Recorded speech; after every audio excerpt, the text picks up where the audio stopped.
The Department of Fisheries and Oceans, or DFO, is the top authority in managing Canada's fisheries and safeguarding its waters.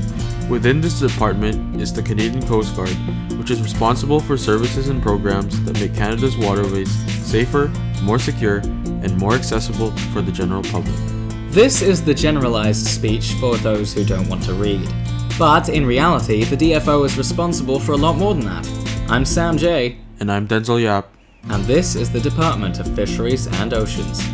Driving towards the goal of making the waterways as sustainable and safe as possible, the DFO's main role is to control the waterways and make sure that no suspicious or damaging activity happens in them. This includes maintaining the cleanliness of water and protecting the wildlife within, through habitat protection, oceans management, and ecosystems research.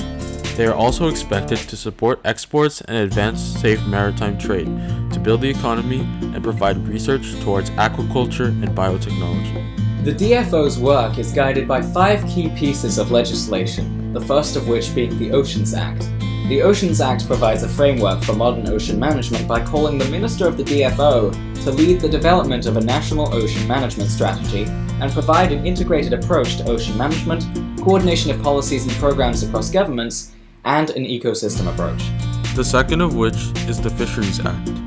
This act contains 2 key provisions on conservation and protection of fish habitats that are essential to sustaining freshwater and marine fish species. The act also includes prohibiting any work that would cause the harmful alteration, disruption, or destruction of fish habitats. Next is the Species at Risk Act. This particular act's purpose is to prevent Canadian wildlife species from disappearing, providing for the recovery of wildlife species that no longer exist in the Canadian wild, and managing species of special concern to prevent them from becoming endangered or threatened. A series of measures which provide species protection and which establish how governments, organizations, and individuals in Canada work together provide the means to accomplish these goals.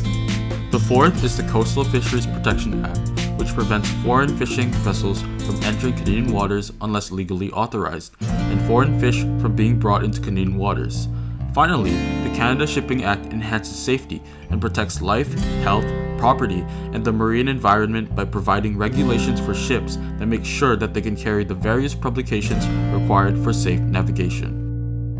The Canadian Coast Guard owns and operates the federal government's civilian fleet and provides key maritime services to Canadians.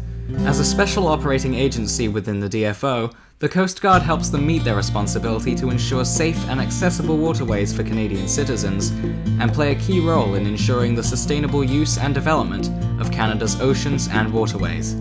The Coast Guard's mandate, or official order, is stated in the Oceans Act and the Canada Shipping Act, the former of which giving them marine communications, traffic management services, icebreaking and ice management services, channel maintenance, and support of other government departments by providing ships and aircraft, and the latter providing aids to navigation, search and rescue, pollution response, and vessel traffic services. By now, you all should be well educated in the roles and goals of the Department of Fisheries and Oceans, as well as the Canadian Coast Guard.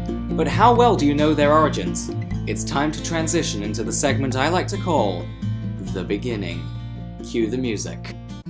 It all began long ago in a faraway place called Eastern Canada when the first lifeboats and lighthouses were established in the 18th century.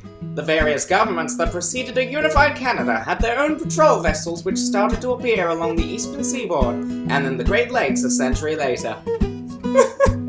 Okay, I'll drop the stupid voice now. In 1868, 1 year after Confederation, the federal government created the Department of Marine Life and Fisheries, which assumed responsibility for marine affairs, including the operation of government vessels, and for various elements of marine infrastructure. By the 1940s, many organizations and communities pressed the government to form a national coast guard, which resulted in a tremendous expansion of ocean commerce. By then, responsibility for marine transportation had already shifted to the Department of Transport, but the current Minister of Transport announced that its fleet would be known as the Canadian Coast Guard from then on. During its early days, the Canadian Coast Guard's main objective was to expand its fleet as much as humanly possible, which would of course result in the need to train hundreds of new officers and crew members.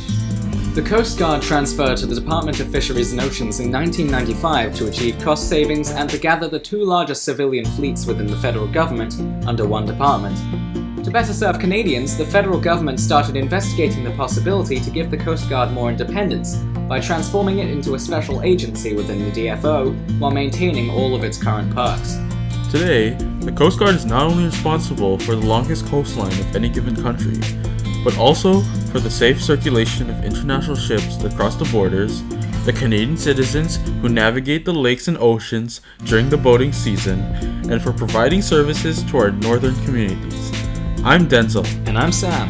And that was our presentation on the Department of Fisheries and Oceans. And the Canadian Coast Guard. Now is your cue.